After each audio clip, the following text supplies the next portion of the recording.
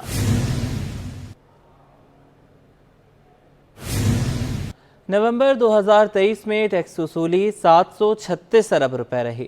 نومبر 22 کے مقابلے نومبر 23 میں ٹیکس وصولی میں 38% کا نمایاں اضافہ ریکارڈ کیا گیا۔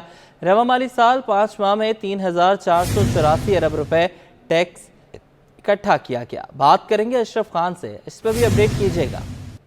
جی، ملکی معیشت کے لیے اچھی خبر آئی کہ ملکی معاشی صورتحال جو ہے وہ مشکلات میں، اس کے باوجود جو ٹیکس وصولی اس میں نمایاں اضافہ دیکھا گیا ہے۔ ایف بی آئی نے جو ڈیٹا جاری کیا اس کے تحت نومبر 2022 کے مقابلے نومبر 2023 میں ٹیکس وصولی میں 38% کا نمایاں اضافہ ریکارڈ کیا گیا ہے، جو کہ 38% اضافے کے بعد ایک ماہ میں 736 ارب روپے کی ریکارڈ ٹیکس وصولی ہوئی ہے۔ ایف بی آئی کا کہنا ہے کہ رواں مالی سال 5 ماہ میں یعنی جولائی سے نومبر تک 5 ماہ میں 3484 ارب روپے ٹیکس اکٹھا کیا گیا، جو کہ گزشتہ مالی سال 5 ماہ کے مقابلے جو ہے یہاں پہ جو ٹیکس وصولی میں 30% کا اضافہ ریکارڈ کیا گیا۔ یہ بھی کہا ہے کہ معاشی صورتحال مشکلات کے باوجود جو ٹیکس ریفنڈ ہے اس میں بھی اضافہ دیکھا گیا ہے، وہ تمام بدولت جو ہے کہ جو ٹیکسٹائل سیکٹر اور دیگر سیکٹر کی جانب سے جو کارکردگی ہے اور جو بجلی کی قیمتوں میں اضافہ ہوا ہے، اس کے ساتھ ٹیکس وصولی میں بھی بہتری دیکھی گئی ہے۔ بہت شکریہ اشرف، آپ نے ہمیں اپڈیٹ کیا۔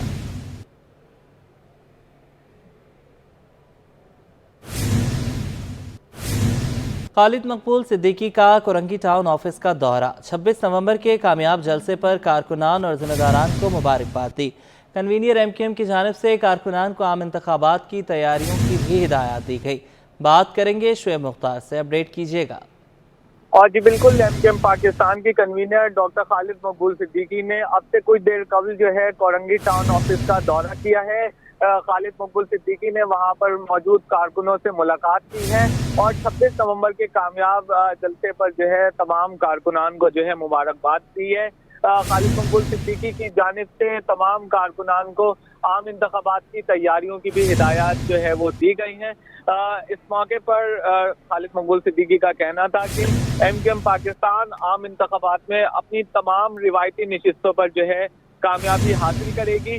کراچی کے مسائل اس وقت حل ہوں گے جب کراچی کے تعلیم یافتہ نوجوان جو ہے منتخب ہو کر ایوانوں میں پہنچیں گے۔ ان کا کہنا تھا کہ کراچی کے نوجوان منتخب ہو کر 6 مہینوں میں کراچی کا نقشہ بدل کر رکھ دیں گے۔ پاکستان کی معیشت استحکام کی جانب گامزن ہے۔ پاکستان کی ترقی کا راستہ کراچی کی ترقی سے ہو کر گزرتا ہے۔ کراچی کی ترقی کا راستہ روکنے والا پاکستان کا کھلا دشمن ہے۔ جی بہت شکریہ آپ کا، آپ نے ہمیں اپڈیٹ کیا۔ ملک کے معروف قوال فرید ایاز اور ابو محمد کہتے ہیں کہ 50 سال سے فن قوالی سے وابستہ ہیں اور کوشش ہے کہ کلام کے ذریعے امن اور ادب کو فروغ دیں۔ نوجوانوں میں ادب کا جذبہ دیکھ کر خوشی محسوس ہو رہی ہے۔ مزید جانیں گے راہیل بیگ سے۔ Arts council of Pakistan Karachi میں 16ویں عالمی اردو کانفرنس اپنی آب و تاب کے ساتھ جاری ہے۔ آج پہلے روز جہاں پر مختلف سیشنز رکھے گئے، وہیں پر جشن خسرو کا بھی اہتمام کیا گیا، جس میں ملک کے مایہ ناز قوال فرید ایاز اور ابو محمد نے پرفارمنس دی اور امیر خسرو کے کلام پیش کر سما باندھ دیا۔ اس وقت ہمارے ساتھ موجود ہیں فرید ایاز اور ابو محمد صاحب۔ کیا کہیں گے یہ خوبصورت کانفرنس اور آج جشن امیر خسرو منایا گیا، کیا کہتے ہیں؟ میں یہ کہوں گا کہ جو کچھ کہیں گے ابو محمد صاحب کہیں گے۔ السلام علیکم۔ اس کانفرنس میں الحمدللہ جب سے یہ کانفرنس شروع ہوئی ہے ہم اس کا حصہ رہے ہیں، اور تمام سننے والوں کا، دیکھنے والوں کا ہم سب کی طرف سے بہت بہت شکریہ کہ وہ ہمیشہ ہمیں سراہتے ہیں۔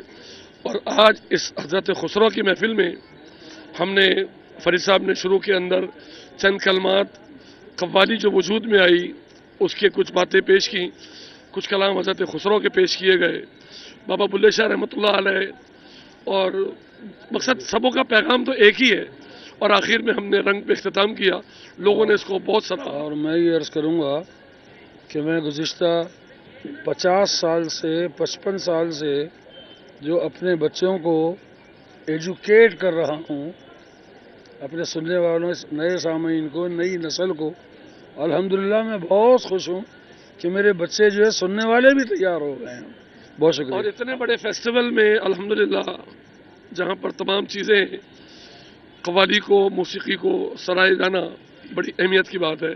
ہم بڑے مشکور ہیں شاہ صاحب کے اور اس ادارے کے آرٹ کونسل کے، انہوں نے اس ریت کو برقرار رکھا ہوا ہے. Thank you. فرید ایاز ابو محمد ہمارے ساتھ موجود سے، ان کا کہنا ہے کہ خوشی ہے گزشتہ 50 سالوں سے اس فن سے منسلک ہیں اور اب سننے والے بہت اچھے ہو رہے ہیں اور سننے والوں کی تعداد میں اضافہ ہو رہا ہے. کافی نوجوانوں میں بھی پسند کی جاتی ہے اور ادب کے موتی بکھیرتی عالمی اردو کانفرنس 3 دسمبر تک جاری رہے گی. نگراں صوبائی وزیر بلدیات مبین جمانی نے سابق انتظامیہ اور ذمہ داروں کی کارکردگی پر سوالات اٹھا دیے. کہتے ہیں کہ آدھے شہر میں تعمیرات غیر قانونی ہیں، شہر کا انفراسٹرکچر تباہ ہے جسے بہتر کرنے کے لیے بہت محنت کی ضرورت ہے. احسن عباسی کی رپورٹ. شہر قائد کا انفراسٹرکچر کیسے بہتر کیا جائے؟ نگراں وزیر بلدیات مبین جمانی محکمے کو درست سمت دینے کے لیے کوشاں. ایس بی سی اے میں منعقدہ تقریب سے خطاب میں نگراں وزیر بلدیات مبین جمانی کا کہنا تھا آباد اور ایس بی سی اے کے مابین ہم آہنگی سے براہ راست عوام کو فائدہ ہوگا. 1000 گز کے مکان کا نقشہ 15 دن میں مل جائے گا. جائز کام ہوگا آپ کا. تو میرا خیال ہے جو ہم نے پہلے طے کیا ہے کہ ریزیڈنس میں جو ان کے پرسکرائب پلانس ہیں وہ 5 دن میں ان کو آن لائن نقشہ پاس ہو کے ملے گا، اور جو اپنی مرضی سے پلاننگ کرتے ہیں وہ ٹل 1000 یارڈ تک میں ریزیڈنشل کی بات کر رہا ہوں، وہ 15 دن میں ان کو ملے گا. مبین جمانی کا مزید کہنا تھا کہ کوشش کر رہا ہوں کہ بلدیاتی اداروں کو درست سمت میں لایا جائے. آباد کو ایس بی سی اے میں ڈیسک فراہم کرنے کا مقصد بلڈرز اور آباد کے درمیان جنگ کا خاتمہ کرنا تھا. میں ان کو آباد والوں کو بھی کہوں گا اور ان کو بھی کہوں گا کہ ایسی کوئی لاہ عمل بنائے تو جب پروجیکٹ اناؤنس ہو تو اس کی ایک نوٹیفائی پرائس جو ہو وہ عام پبلک تک پہنچے. نگراں صوبائی وزیر نے کہا کہ عوام کی سہولیات کے لیے ان اداروں میں ایسے اقدامات کیے ہیں جس کا براہ راست فائدہ ہو. انہوں نے کہا کہ مجھ پر الزام لگانے والے بہت ہیں، کرپشن ثابت ہوئی تو وزارت چھوڑ دوں گا. کیمرہ مین عثمان کے ساتھ احسن عباسی، سٹی 21. شاہ فیصل ٹاؤن انتظامیہ کی جانب سے ہفتہ وار تعطیلات 2 سے کم کر کے 1 کرنے کے فیصلے کے خلاف لیبر ونگ فنکشنل لیگ میدان میں آ گئی. لیبر ونگ کراچی کے صدر سید نجم رضوی کہتے ہیں خود ساختہ فیصلے کو نافذ نہیں ہونے دیں گے. رضوان احمد کی رپورٹ. شاہ فیصل ٹاؤن انتظامیہ کے ہفتہ وار چھٹی کے بند کرنے کے فیصلے کو واپس کیسے کرایا جائے؟ فنکشنل لیگ لیبر ونگ کے ذمہ داران و کارکنان نے سر جوڑ لیے. کراچی ڈویژن کے نائب صدر نجم رضوی بولے مراد ہیں نہ وقت پر تنخواہ، اوپر سے چھٹی بند. 1200 ملازمین کے ساتھ یہ ظلم ہرگز نہیں ہونے دیں گے. 1200 ملازم ہیں، وہ ویسے ہی پریشان ہیں. پریشان اس مت میں کہ پہلے جو ہے وہ بلدیاتی اس میں جو ہے مواد ملتے تھے. آج جو ہے وہ کسی چیز کی ان کو آسانی نہیں ہے، نہ ڈیزل، نہ پیٹرول، نہ کوئی صابن ڈسٹر، نہ کسی چیز کا اوور ٹائم، نہ کسی چیز کا ان کو سہولت ہے. ایک تو ویسے ہمیں احتجاج کر کے تنخواہ ملتی ہے اور اس پر سے ہماری ہفتے کی چھٹی بھی ختم کر دی گئی ہے، تو یہ فیصلہ ہم بالکل نہیں مانتے. ویسے چھٹی کرنا حق بنتا ہے، تو ایک تو یہ کہ پریشانی ہوتی ہے، تنخواہیں بھی لیٹ ملتی ہے ہمیں. لیبر ونگ فنکشنل لیگ کے رہنماؤں کا کہنا ہے کہ بلدیاتی اداروں سے سوتیلی ماں جیسے سلوک کے خاتمے کے لیے وہ میدان عمل میں موجود رہیں گے. کیمرہ مین اصغر نقوی کے ساتھ رضوان احمد، سٹی 21. بجلی اور گیس کے بعد امن و امان کی صورتحال بھی صنعت کاروں کے لیے مسائل جنم دینے لگی. صنعت کار عظیم احمد علوی نے کہا ہے کہ ذہنی دباؤ کا شکار ہو رہے ہیں. ایاز رانا کی رپورٹ. صنعت کاروں کے لیے گیس اور بجلی کی قیمتوں کے مسائل کے ساتھ ساتھ لا اینڈ آرڈر بھی ایک بڑا مسئلہ بن گیا ہے. صنعت کار احمد عظیم کا کہنا ہے کہ صنعت کاروں کے لیے مسائل کے انبار ہیں. صنعتیں چلتی ہیں تو روزگار کے مواقع پیدا ہوں گے، لوگوں کے پاس نوکریاں ہوگی تو لا اینڈ آرڈر کا مسئلہ پیدا نہیں ہوگا. انڈسٹریز کو سکون دیں تاکہ وہ انڈسٹری چلائے، انڈسٹری بڑھائے.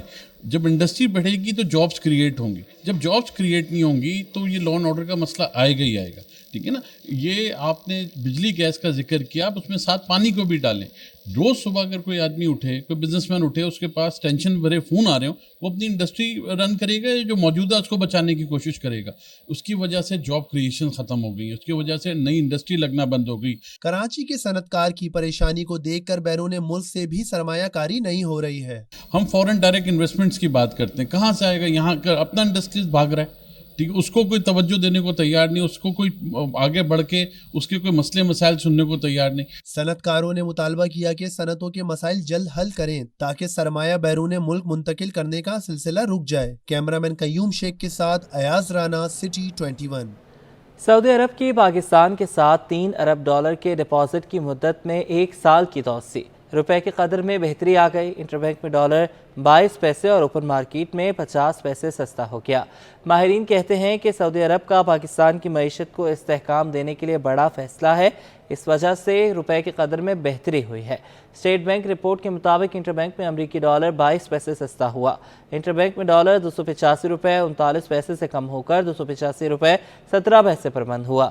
دوسری جانب اوپن مارکیٹ میں ڈالر 50 پیسے کمی سے 286 روپے 50 پیسے کا ہو گیا. یورو 2 روپے سستا ہو کر 311 روپے اور برطانوی پاؤنڈ بھی 2 روپے سستا ہو کر 360 روپے کا ہو گیا. اسٹاک ایکسچینج میں کاروباری ہفتے کے چوتھے روز بھی مثبت اختتام. معاشی ماہر محمد سہیل کے مطابق نومبر میں $3 کروڑ 10 لاکھ کی سرمایہ کاری کی گئی. ایاز رانا کی رپورٹ. اسٹاک ایکسچینج میں مقامی سرمایہ کاروں کے بعد بیرون ملک سرمایہ کار کا اعتماد بحال. اسٹاک مارکیٹ میں ایک اور اچھا دن. مارکیٹ میں کاروبار کے دوران 100 انڈیکس 400 سے زائد پوائنٹس کا اضافہ دیکھا گیا. کاروبار کے اختتام پر 100 انڈیکس 29 پوائنٹس اضافے سے 60,531 کی سطح پر بند ہوا. ڈائریکٹر عارف حبیب گروپ شاہد علی حبیب نے کہا 2017 کے مقابلے میں مارکیٹ شیئرز ویلیو کم ہے. مارکیٹ 4.5 کے ملٹیپل پر ٹریڈ کر رہی ہے. 2017 میں 11.5 کے ملٹیپل پر تھی. We are very lucky. We're very happy that we are part of this transaction, this initiative. And this is not just a financial transaction for us, because this has social development and this has empowerment aspects. So we love this transaction this way as well. شاہد علی حبیب بولے energy sector سرمایہ کاروں کے لیے سود مند ہے. شرح سود نیچے آنے سے سیمنٹ سیکٹر کو زیادہ فائدہ ہوگا. گزشتہ 4 روز میں اسٹاک مارکیٹ میں بیرون ملک سرمایہ کاروں نے $1.5 کروڑ کی سرمایہ کاری کی. مارکیٹ میں 18 ارب 75 لاکھ روپے مالیت کے 46 کروڑ شیئرز کا کاروبار ہوا. 377 کمپنیوں کے شیئرز کا کاروبار ہوا, جس میں 147 کی قیمتوں میں اضافہ اور 211 کمپنیوں کے شیئرز کی قیمتوں میں کمی ریکارڈ کی گئی. کیمرامین قیوم شیخ کے ساتھ ایاز رانا, سٹی 21.